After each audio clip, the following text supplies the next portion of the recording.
جناب اسپیکر، بار بار اس فلور پر کھڑے ہو کر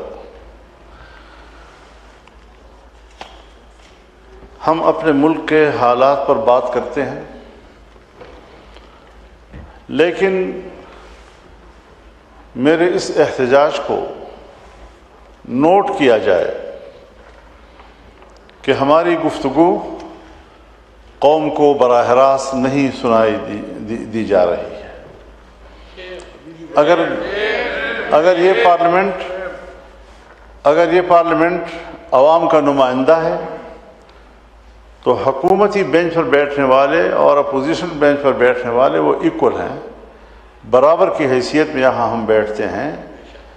اگر اس طرف کی کوئی تقریر وہ عوام کے پاس جاتی ہے، وہ سن رہی ہے کہ میرا نمائندہ آج کیا بات کر رہا ہے، تو ہمارا بھی یہ حق ہے کہ ہماری پوری گفتگو کو عوام سنیں۔ ہم ان کی امانت لے کر یہاں آئے ہیں، اور ان کی امانت کی پاسداری ہمارا شرعی فریضہ بھی ہے، ہمارا آئینی و قانونی فریضہ بھی ہے، اور ہمارا اخلاقی فریضہ بھی ہے۔ جناب اسپیکر، میں آج جس ماحول میں گفتگو کر رہا ہوں، مجھے ایسا محسوس ہو رہا ہے جیسے میں خون کے جھیل میں کھڑا ہوں اور آپ سے مخاطب ہو رہا ہوں۔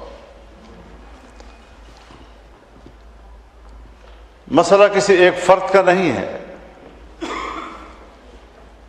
ہمارے شیخ مولانا محمد ادریس وہ شہید ہو گئے، وہ ہمارے صوبائی اسمبلی کے ممبر رہ چکے تھے۔ ان کے سسر قومی اسمبلی کے رکن رہ چکے تھے، مولانا حسن جان شہید۔ مولانا معراج الدین اس پارلیمنٹ کے رکن رہے، شہید ہو چکے ہیں۔ مولانا نور محمد صاحب وانا کے وہ اس پارلیمنٹ کے رکن رہے ہیں اور وہ شہید ہو چکے ہیں۔ باقی جو ہمارے اکابر علماء ہیں، جو میرے لیے میرے استاد کا مقام رکھتے ہیں، وہ دہشت گردی کے بھیڑ چڑھ چکے ہیں، اور جمعیت علماء اسلام ہو، تمام مکاتب فکر کی سیاسی جماعتیں ہوں، تمام مکاتب فکر کی مدارس ہوں، مدرسین ہوں، علماء ہوں، طلباء ہوں، طول و عرض میں یہ سب لوگ پاکستان کے آئین کے ساتھ کھڑے ہیں، ملک کے ساتھ کھڑے ہیں۔ کس چیز کی سزا ان کو دی جا رہی ہے کہ آئے روز ہم جنازے اٹھا رہے ہیں؟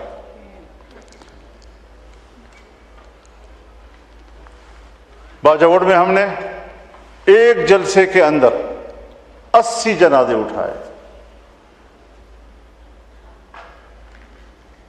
وانا وزیرستان میں، شمالی وزیرستان میں ہمارے ضلعی صدور، ضلعی امیر وہ تمام شہید کر دیے گئے ہیں، اور بعض اب بھی زندگی اور موت کی جنگ لڑ رہے ہیں، وہ ایک فعال زندگی گزارنے کے قابل نہیں رہے ہیں۔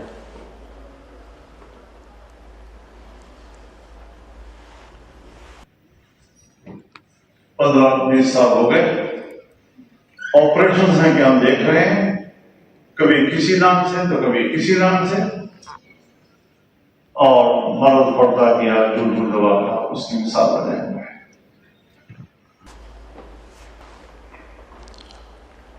اس دوران انڈیا نے ہمارے اوپر حملہ کیا،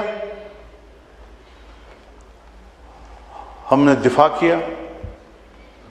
جو قابل تحسین بات ہے وہ نہ پہلے ہم نے چھپائی ہے نہ آج چھپاتے ہیں کہ پاکستان نے بہتر دفاعی کارکردگی دکھائی، لیکن ذرا آگے تو بڑھیے۔ جب جنگ شروع ہوئی تو وائٹ ہاؤس کے ترجمان نے جو پہلا بیان جاری کیا وہ یہ تھا کہ یہ انڈیا پاکستان کا باہمی معاملہ ہے، ہم اس میں مداخلت نہیں کریں گے۔ ان کی رپورٹس یہ تھی کہ انڈیا بہت طاقتور ہے اور اگر پاکستان کو وہ لپیٹ لے تو امریکہ اور مغرب کا کچھ نہیں جا رہا.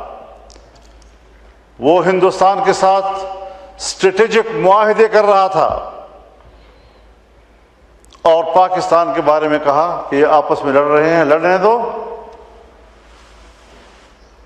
پھر نریندر مودی کی درخواست پر امریکہ نے مداخلت کی، پھر جنگ بند ہوئی. پھر کہا میں نے انڈیا پاکستان کی جنگ بند کرائی ہے. کس کی درخواست پہ کی ہے، کیوں کی ہے، ان ساری چیزوں کا ادراک کیوں نہیں کیا جا رہا. اور پھر ہم نے کہا کہ ٹرمپ صاحب کو امن نوبل انعام ملنا چاہیے. ایک طرف 70,000 شہداء فلسطین کا شہداء ہے، 1.5 لاکھ سے زیادہ لوگ زخمی ہیں، اتنے ہی بے گھر ہو چکے ہیں. طاقت کے زور پر ایک پورے مسلمان ملک پر قبضہ کیا جا رہا ہے. اسرائیل کو مکمل تعاون دیا گیا، اس کو اسلحے کی سپورٹ دی گئی. وہ جنگ بڑھتے بڑھتے ہمارے ایران تک پہنچ گئی.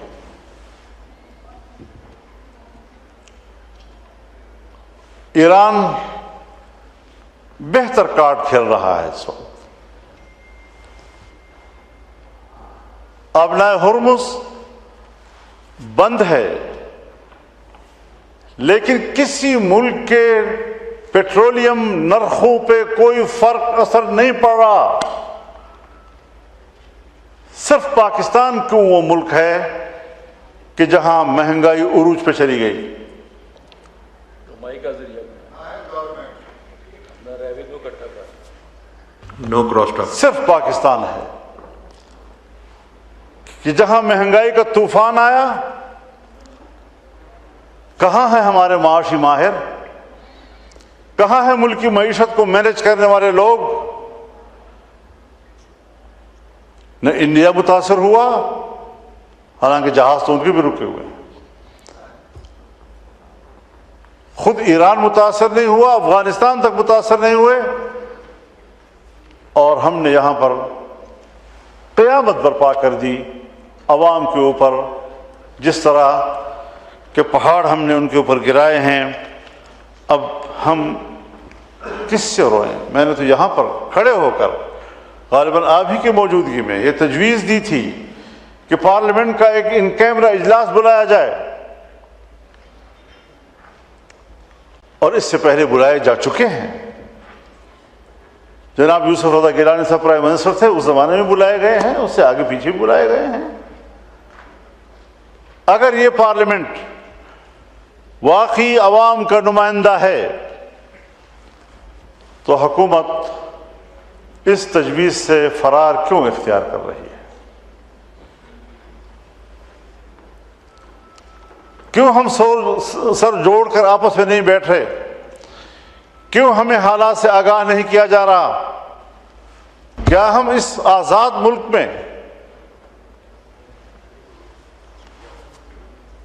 آزادی سے بات نہیں کر سکتے؟ آج پوری دنیا میں حکمران میاں نواز شریف صاحب کو نہیں سمجھا جا رہا، ملک میں بھی اور ملک سے باہر بھی. شہباز شریف صاحب وزیر اعظم ہیں صحیح، لیکن اس کام کے لیے ہیں کہ جیسے آج پتہ نہیں 100 قانون سازیاں بیک وقت ہو گئیں. جب چاہیں آپ قانون سازیاں کرائیں، جب چاہیں آپ 26ویں آئینی ترمیم لے آئیں، جب چاہیں آپ 27ویں ترمیم لائیں، اور پھر جب چاہیں آپ 28ویں ترمیم لانے کی باتیں کریں. یہ مذاق بنا دیا گیا ہے اس آئین کو. ہم نے تو اس آئین سے وفاداری کا حلف اٹھایا ہے، لیکن پہلے ناجائز طریقوں سے آئین معطل ہوتا تھا، آئین کسی ایک فرد واحد کی رائے کے تابع ہوتا تھا. میں حکومتی بینچوں پر بیٹھے ہوئے پیپلز پارٹی کے بھائیوں سے کہہ سکتا ہوں کہ 18ویں ترمیم آپ کے وقت میں ہوئی تھی، صوبوں کو اختیارات آپ کے وقت میں دیے گئے، کس طرح آپ اس مہم جوئی میں شریک ہوتے ہیں کہ رفتہ رفتہ دوبارہ 18ویں ترمیم غیر مؤثر کی جا رہی ہے؟ کچھ تو اپنے ملک کے لیے سوچیں، اس جمہوریت کی بات تو کریں۔ ہمارے ملک میں ہم نے ادارے بنائے ہیں، ہم نے اس ملک کا آئین بنایا ہے۔ ذوالفقار علی بھٹو پرائم منسٹر تھے، 2/3 اکثریت ان کے پاس تھی، لیکن چھوٹے صوبوں کو پورے اعتماد میں لے کر اس نے آئین بنایا، اور مجھے ان کا وہ بیان آج بھی یاد ہے کہ ہم نے آئین بنایا ہے اور ہم ہی اس آئین کا تحفظ کریں گے۔ آج میرا آئین غیر محفوظ ہے، اس کو ہم کس طرح دوبارہ متفقہ آئین کی شکل دے سکتے ہیں؟ میں یقیناً پیپلز پارٹی سے یہ توقع رکھوں گا کہ وہ بڑی مضبوط موقف کے ساتھ اس حوالے سے اپنا کردار ادا کرے، ورنہ یہ ڈھیلا ڈھالا کردار یہ شاید ذوالفقار علی بھٹو کی روح کو تسکین نہیں پہنچا سکے گا۔ آپ ان کی امانت کو ضائع کر رہے ہیں۔ میرے والد نے دستخط کیے تھے، میں اس پر کھڑا ہوں۔ آپ نے 18ویں ترمیم پاس کی، میں آپ کے ساتھ تھا۔ آج بھی آپ آئین کی جنگ لڑیں، آپ آگے، ہم آپ کے سپاہی، لیکن احساس ہونا چاہیے کہ یہ ملک میرا ہے، احساس ہونا چاہیے کہ واقعی میں عوام کا نمائندہ ہوں اور اس ملک کے اندر میں ایک پارلیمانی کردار ادا کر رہا ہوں۔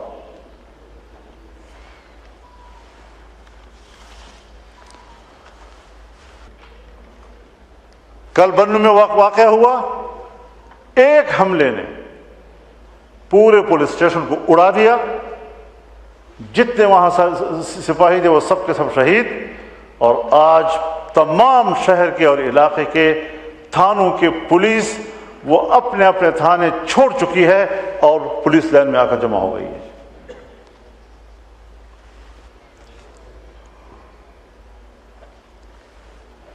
اس سارے صورتحال میں ہم نے یہاں پر بڑے بڑے واقعات دیکھے ہیں۔ مولانا ادریس کا واقعہ کوئی معمولی واقعہ نہیں ہے، روزمرہ کی بات کر رہا ہوں، روزمرہ کی بات۔ ہر روز پورے سال کے تمام تعلیمی دور میں وہ ہر روز سامنے 2800 طلباء کو پڑھا رہا ہوتا ہے بیک وقت، ایک مدرسے میں 1300، دوسرے مدرسے میں 1500۔ یہ ہمارے اثاثے ہیں، اس کے باوجود ان کو شہادت کے لباس میں دفن کیا گیا۔ تو مجھے یہ شعر یاد آیا،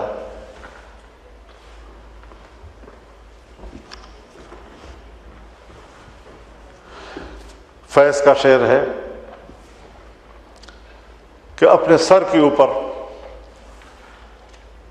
کفن کو ٹیڑھا کر کے رکھو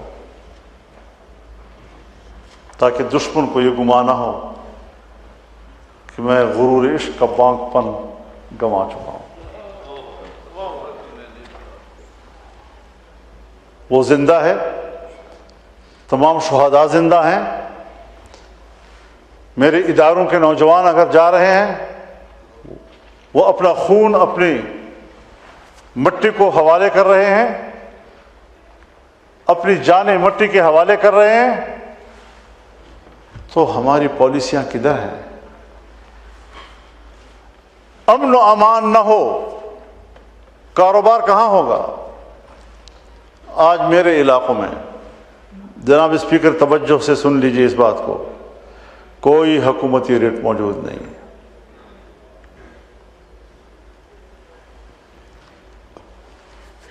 دیہاتوں میں مسجدوں کے اندر مسلح لوگ، بیٹھکوں کے اندر مسلح لوگ، عام آدمی اپنے بچے کو پڑھانے کے لیے اسکول نہیں بھیج سکتا، کاروبار ختم ہو چکے ہیں، وہ نقل مکانی کر رہے ہیں، اور کتنی دنیا نقل مکانی کر چکی ہے، لیکن کوئی قوم کو نہیں بتایا جا رہا کہ ہمارے ملک میں کیا صورتحال ہے۔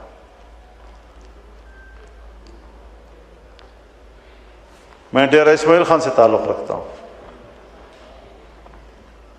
ٹانک میرا علاقہ ہے، لکی مروت میرا علاقہ ہے، بنو میرا علاقہ ہے، میں ان علاقوں سے ووٹ لیتا رہا ہوں، ان علاقوں نے بار بار مجھے پارلیمنٹ میں بھیجا ہے، یہ میرے آنکھوں کے سامنے کے علاقے ہیں۔ آپ پیٹرولیم کی قیمتیں بڑھائیں، لیکن یہ بھی تو دیکھیں کہ آپ کی پالیسیوں کے نتیجے میں میرا خون کتنا سستا ہو چکا ہے۔ کبھی احساس ہے ہمیں اس بات کا؟ جب میں نہ ملک کے لیے، نہ اس کے امن و امان کے لیے، نہ کسی شہری کی حفاظت کے لیے کوئی پالیسی بنا سکتا ہوں، نہ میں اس کے خوشحال معیشت کے لیے کوئی پالیسی بنا سکتا ہوں، تو پھر حکومت تو نہ رہی۔ حکومت کے دو ہی کام ہوتے ہیں کہ لوگوں کی معیشت کو ٹھیک کرے اور لوگوں کے انسانی حقوق کا اور جان و مال کا تحفظ کرے۔ نہ ہم لوگوں کو معیشت دے رہے ہیں اور نہ ہم لوگوں کو جان و مال کا تحفظ دے رہے ہیں۔ اور اس بات کا بھی کوئی نوٹس تو لے کہ یہاں سے جب بجٹ پاس ہوتا ہے اور کسی بھی اسکیم کے لیے ٹینڈر آتے ہیں، ٹھیکیدار جاتا ہے سائٹ پہ، تو پہلے اس کو اپنے پورے ٹینڈر کا جو پیسہ ہوتا ہے اس کا 10% ان لوگوں کو دینا پڑتا ہے۔ یہاں سے 10% ملا کر ہم بجٹ پاس کرتے ہیں۔ تو ہمیں بتایا تو جائے کہ یہ ساری چیزیں کیا ہیں۔ یہ تو ہمارا دل گردہ ہے کہ ہم پھر بھی اس علاقے میں جاتے ہیں، اس گاؤں میں جاتے ہیں، اور کس ماحول میں ہم وہاں ہوتے ہیں۔ اب تو لوگوں نے علاقوں میں جانا چھوڑ دیا ہے۔ جو بھی ہمارے نوٹیبل لوگ ہیں، اب وہ غمی خوشی ساری یہاں اسلام آباد تک محدود ہو گئی ہے۔ اور اگر کوئی درس حدیث دے رہا ہے، عام گاڑی میں جا رہا ہے، تو اس طرح شہید کر دیا گیا کہ اس طرح آسانی سے تو مرغی کو بھی ذبح نہیں کیا جاتا جتنا ان اہم لوگوں کو شہید کیا گیا۔ اور یہ سلسلہ جاری ہے، اور فتوے لگ رہے ہیں کہ جمہوریت کی بات کرنے والا کافر ہے۔ یہ بھی سوچنا چاہیے کہ کیا آج دنیا جمہوریت کے لیے سنجیدہ ہے؟ امریکہ سے لے کر یورپ سے ہوتے ہوئے پاکستان تک ہم حکمرانوں کو اور جدید دنیا کو جمہوریت کے ساتھ سنجیدہ نہیں دیکھ رہے ہیں۔ مغربی دنیا میں اگر جمہوریت نہیں ہے تو پھر سرمایہ داریت ننگی ہو کر سامنے آئے گی، اور آ چکی ہے۔ ٹرمپ آج جو جنگ لڑ رہا ہے اپنے کاروبار کے حوالے سے لڑ رہا ہے، ہر ایک کو خطرہ قرار دیتا ہے۔ صدام ہم میرے لیے خطرہ ہے، اب ایران میرے لیے خطرہ ہے، لیبیا میرے لیے خطرہ ہے، شام میرے لیے خطرہ ہے۔ کمزور ترین ملکوں کو اپنے لیے خطرہ قرار دے کر ان پر چڑھ دوڑنا۔ لیکن کچھ اچھی علامات ضرور سامنے آئی ہے کہ اس جنگ میں یورپ ان کے ساتھ نہیں ہے۔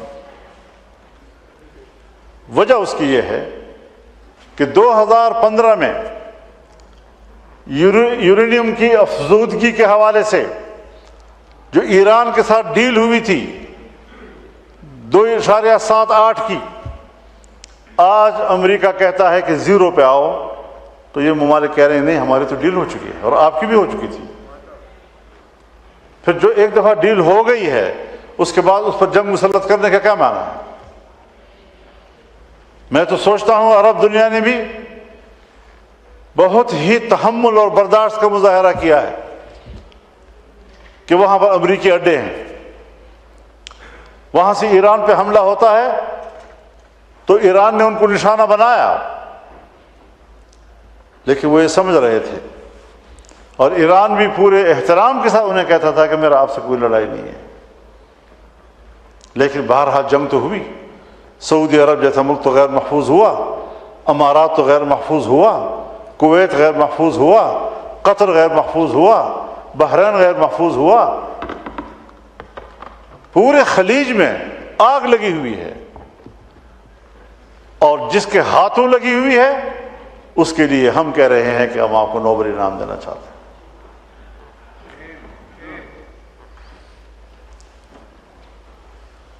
اس قسم کی پالیسیاں اگر آپ بنائیں گے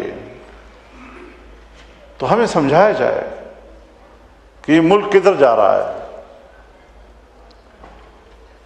ایک زمانہ تھا، اس وقت بھی ایک ڈکٹیٹر کی حکومت تھی، تو خان عبدالولی خان مرحوم سے کسی نے پوچھا کہ ملک کدھر جا رہا ہے، تو اس نے کہا ڈرائیور کو پتہ نہیں ہے، ہم تو سواری ہیں۔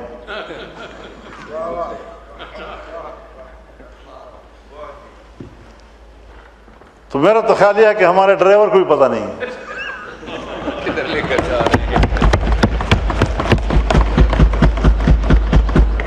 مولانا صاحب یہ ڈرائیور تو آپ لے کر آئے کیا؟ جب میرے ہاتھ سے بنا تو یہ کچھ بھی نہیں کر سکا، ساری چیزیں نیچے آتی رہی، ساری چیزیں نیچے آتی رہی۔ مولانا صاحب 25 منٹ ہو گئے جی 25 منٹ ہو گئے، پوائنٹ آف آرڈر پہ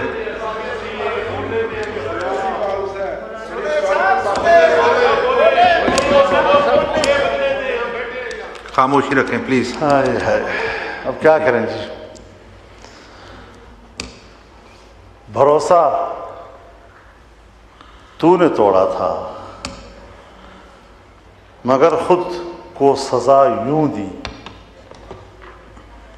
کہ پھر جو مل گیا اس پر بھروسہ میں، پھر جو مل گیا اس پر بھروسہ کر دیا میں نے۔ تو آپ لوگوں نے بھروسے توڑے ہیں، اور ہمارے بھروسے توڑو گے تو پھر اندھیرا ہے، ہم نہ ہوں گے تو اندھیرا ہوگا۔ ہمیں ذرا حالات کو سنجیدگی سے لینا چاہیے۔ کچھ تلخ باتیں ہیں جس کو ہمیں سوچنا چاہیے۔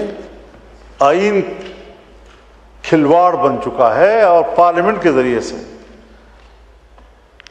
یہاں پر قانون سازی ہوئی، آئین میں ترمیم آئی کہ اسلامی نظریاتی کونسل کے سفارشات اب ڈیبیٹ کے لیے ایوان میں پیش ہوں گے۔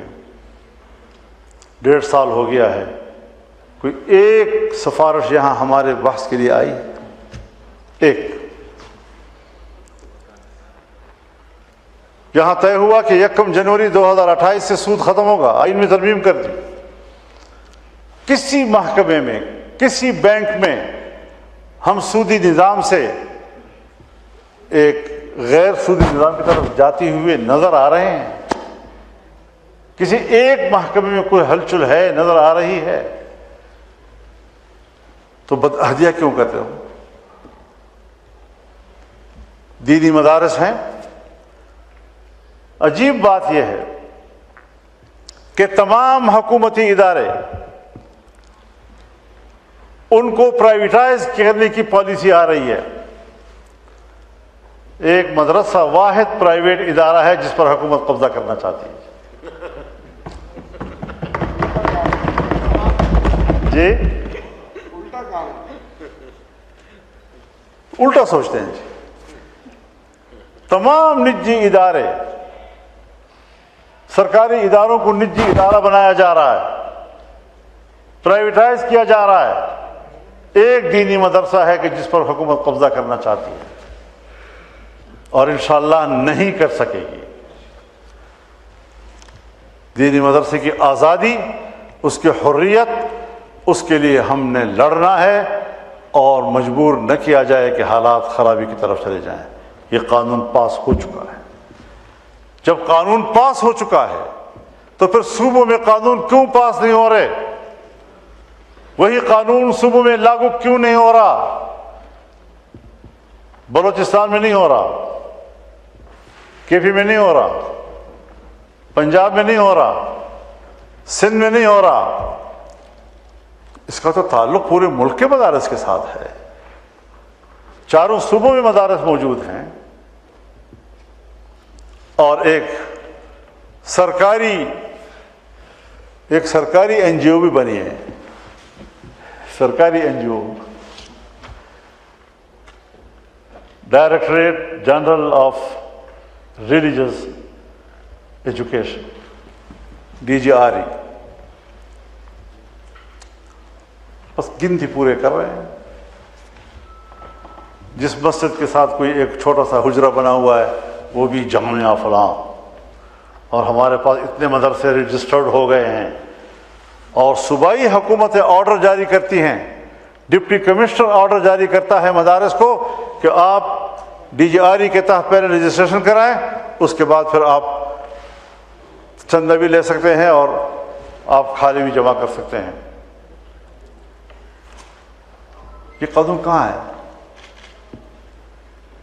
قانون تو یہ ہے کہ مدارس 1860 کی سوسائٹی ایکٹ کے تحت رجسٹر ہوں گے۔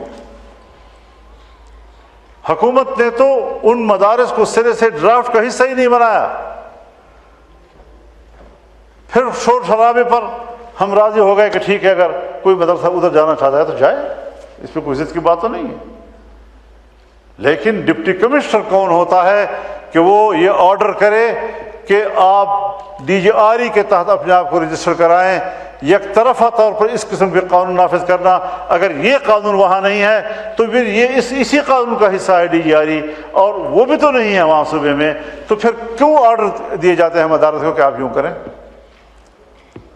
یہ مدارس آزاد مدارس ہیں، یہ قرآن و حدیث اور فقہ پڑھاتے ہیں اور علوم کے مراکز ہیں۔ پتہ نہیں کتنے فیصد کا آپ کی آبادی کو پڑھا لکھا بنا رہے ہیں، اور ٹیلنٹ یہ ہے کہ ہمارے نوجوان کالج میں بھی پڑھتے ہیں، ہمارے نوجوان آپ کے بورڈز میں امتحانات بھی دے رہے ہیں، اور صرف امتحانات نہیں دے رہے ہیں، آپ کے بورڈز کو ہم ٹاپ کر رہے ہیں۔ تو پھر کیوں ہمارے ساتھ ستیلی ماں کا سلوک کیا جا رہا ہے؟ کہاں پر اعتماد ہم پیدا کریں گے؟ یہ کون سی بھائی چارہ ہے؟ میں آپ کے ساتھ روتا رہا ہوں اور جب میں مر جاؤں تو آپ پرواہ نہ کریں اس بات کی، تو اس طرح تو دوستی نہیں چلے گی، اس طرح تو بھائی چارہ نہیں چلے گا۔ یہاں سنا تھا کہ کوئی ٹرمپ صاحب آ رہے ہیں یا پتہ نہیں کوئی وفود آ رہے ہیں۔ ہم نے مہنگائی کے حوالے سے پورے ملک میں احتجاج کی کال دی ہوئی تھی، آپ کے لوگ آئے کہ صاحب آپ اس دن مظاہرے کریں گے جس دن کہ ہمارے پاس دنیا کے بڑے بڑے مہمان موجود ہوں گے۔ میں نے کہا آپ کی بات صحیح ہے، سو ہم نے مؤخر کیا ہے۔ ہم ملک کو سمجھتے ہیں، ہم ملک کی عزت کو سمجھتے ہیں، کس موقع پر کیا کیا جائے اس کا پورا ادراک ہے ہمیں، لیکن اس کی قدر تو کرو، اس کا احترام تو کرو۔ آپ کو میری زندگی پر کیوں اعتراض ہے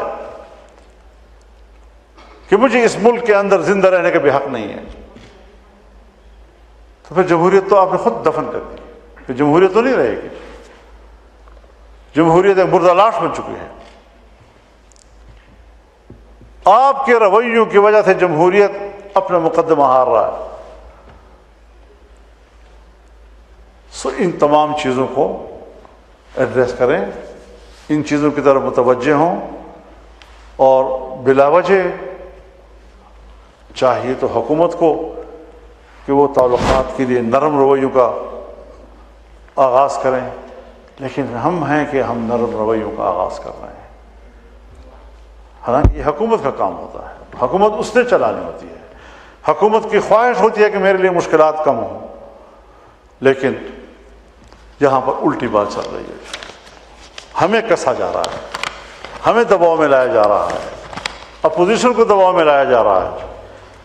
تو اپوزیشن انشاءاللہ کھڑی ہے, اپنی جگہ پہ کھڑی ہے, اور یہ جو ہمارے ساتھی شہید ہوئے اور اس پر حکومت نے کسی قسم کی کوئی توجہ نہیں دی, مزید حالات خراب ہوئے ہیں. میں لیڈر آف دی اپوزیشن سے گزارش کروں گا کہ اپوزیشن کا بائیکاٹ کا واک آؤٹ کا اعلان کر دیں. شکریہ.